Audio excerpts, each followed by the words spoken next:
Di momen Natal dan Tahun Baru tahun ini, PT KAI menyiapkan 3,5 juta tiket.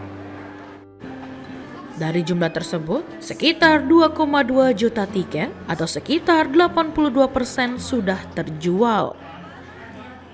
Selain itu, sebanyak 3.586 kereta telah mengangkut jutaan penumpang yang hendak berlibur maupun mudik ke kampung halaman. PT KAI juga akan memberikan penyesuaian tarif untuk menghabiskan sekitar 18% tiket yang masih tersedia. Raden Agus Dwinanto Budiaji, Executive Vice President of Corporate Secretary PT Kereta Api Indonesia, mengungkapkan bahwa hingga saat ini PT KAI telah mengangkut 1.834.156 penumpang dari 19 hingga 27 Desember 2024. Sebanyak 3.586 kereta telah dioperasikan dengan 2,2 juta tiket terjual dari kapasitas 3,5 juta tiket. Untuk kereta api jarak jauh secara nasional, yang berarti sekitar 82% tiket telah terjual.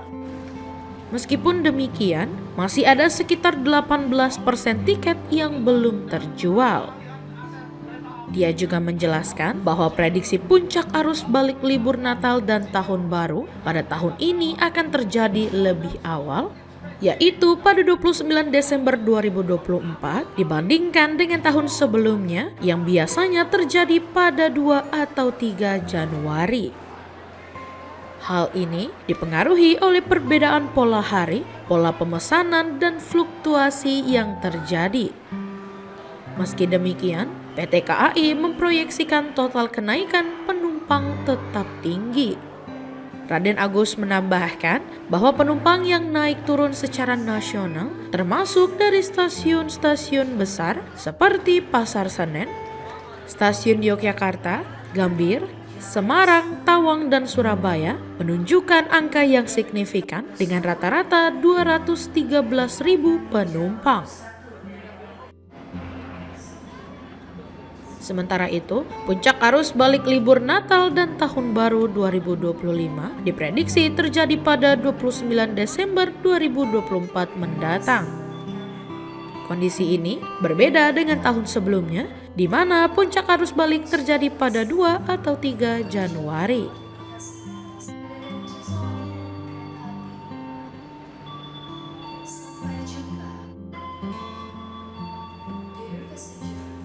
Kami laporkan ya untuk pergerakan jumlah penumpang kereta api sampai dengan hari ini kita sudah mengangkut 1.834.153 penumpang. Ya, jadi ini dari tanggal 19 sampai dengan 27 Desember 2024. Kemudian kereta api yang sudah kita jalankan sebanyak 3.586 kereta api. Dan kalau dari sisi penjualan tiket untuk kereta api jarak jauh ya secara nasional dari kapasitas 3,5 juta untuk jarak jauh 2,7 juta yang sudah terjual 2,2 juta atau sudah 82%. Jadi memang masih ada 18% di mana masa-masa berikutnya biasanya ini ramai setelah pos atau hari raya Natal ya. Dan kemungkinan arus puncak setelah Natal dan Tahun Baru ini akan kita prediksikan secara nasional jadi tanggal 29 Desember.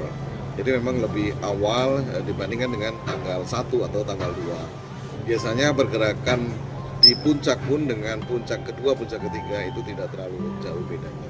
Dan kami masih memproyeksikan rata-rata kenaikan atau puncaknya masih di tanggal 29 Desember 2024. Jadi ini yang kita sampaikan. Kemudian yang berikutnya mungkin kami juga menyampaikan bahwa kemarin kita sudah meluncing namanya carbon footprint ya. Ini juga carbon footprint itu apa? Jadi kita menghitung carbon credit ya yang dihasilkan kalau penumpang naik kereta api.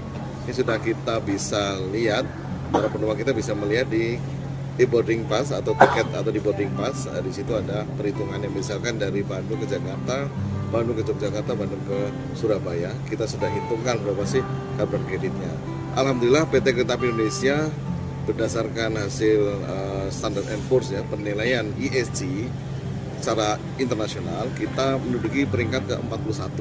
Jadi kalau di ranking-ranking ada berapa perusahaan perkeretaapian ya di dunia, ini kita berada di ranking 41. Saya pikir mungkin Kereta Api Indonesia baru pertama yang menerapkan atau men-scoring level ESG-nya ya, atau mungkin barangkali transportasi di Indonesia darat ya, yang pertama menghitungkan carbon kredit, kemudian mencatatkan berapa sih skor ESG kita secara internasional. Kita berada di 41, saya pikir cukup bagus di industri perkeretaapian ya di dunia. Gitu teman-teman, kira-kira Pak, dari dibandingkan tahun kemarin ada ya, peningkatan Gus Pak? secara total dibanding tahun lalu kita masih 94% ya, artinya dibandingkan tahun 2023. Ini karena biasanya perbedaan pola hari ya, kemudian pola pemesanan. Pola hari itu misalkan kalau tahun lalu H-nya atau masa poskonya kita dimulai di hari Jumat misalkan. Hari ini berbeda. Nah, ini hanya pola-pola saja, artinya nanti secara kumulatif kita masih memperhitungkan berapa sih proyeksi kita, kemudian bisa tercapai ya. Ini hanya masalah fluktuasi dari pola pemesanan. Dan memang sekarang ini pemesanan tiket kereta api rata-rata biasa melakukan pemesan H-3 ya, baru mulai ramai di online ya. Kita juga beberapa kereta api kita lakukan penyesuaian tarif ya, kita lakukan diskon ya untuk memberikan booster penumpang yang memang kita masih sisa 18%, dan di sisa ini mungkin bisa dimanfaatkan lebih cepat lagi karena kita akan merhitungkan dengan kapasitas kita, misalkan sudah mendekati hampir 100% atau 95%, kita akan mengecek kembali kereta-kereta tambahan mana yang perlu kita sesuaikan. Sebenarnya tujuannya itu kami berharap bisa memanfaatkan beberapa kereta yang mudah mulai kita siapkan diskonnya menjelang pasca Natal tahun ini. Pak, paling banyak sendiri penumpang berasal dari mana berarti Pak? Penumpang kalau naik turun ya, penumpang berangkat secara nasional itu Pasar Senen ya. Yang kedua stasiun Yogyakarta ya, kemudian Gambir ya, kemudian berikutnya ada di Semarang dan Surabaya, dan itu kira-kira 5 besar penumpang kita di nasional ya. Tujuan terbesarnya Pak? Tujuan relasi paling favorit Jakarta Jogja Jakarta ya. Artinya kalau naik turun penumpang paling tinggi Pasar Senen, artinya memang rata-rata mau dari Gambir ataupun dari Pasar Senen, tujuan favoritnya masih di Jogja. Mungkin frekuensi kita yang ke arah selatan juga memang lebih tinggi dibandingkan yang di utara. Pak, mungkin rata-rata dalam satu hari sendiri mengangkut berapa penumpang? Satu hari kita rata-rata yang kita angkut 213 ribuan ya, 213 ribu penumpang antara 2013 dan 2015. Untuk yang karbon kredit tadi ya, ada hitungan total sudah dari 1,8 juta penumpang itu berapa yang dihasilkan? Ya, secara total karena bervariasi ya, kita belum jumlahkan total, tapi maksudnya adalah para penumpang kita bisa melihat sendiri saat perjalanan menggunakan kereta api, itu bisa melihat nanti, kita hitungkan di tiketnya. Dan itu kalau e-boarding pass kita itu bisa kita berikan link yang di situ bisa untuk perbandingan komparasi, misalkan menggunakan kendaraan lainnya selain kereta api, itu bisa diperbandingkan.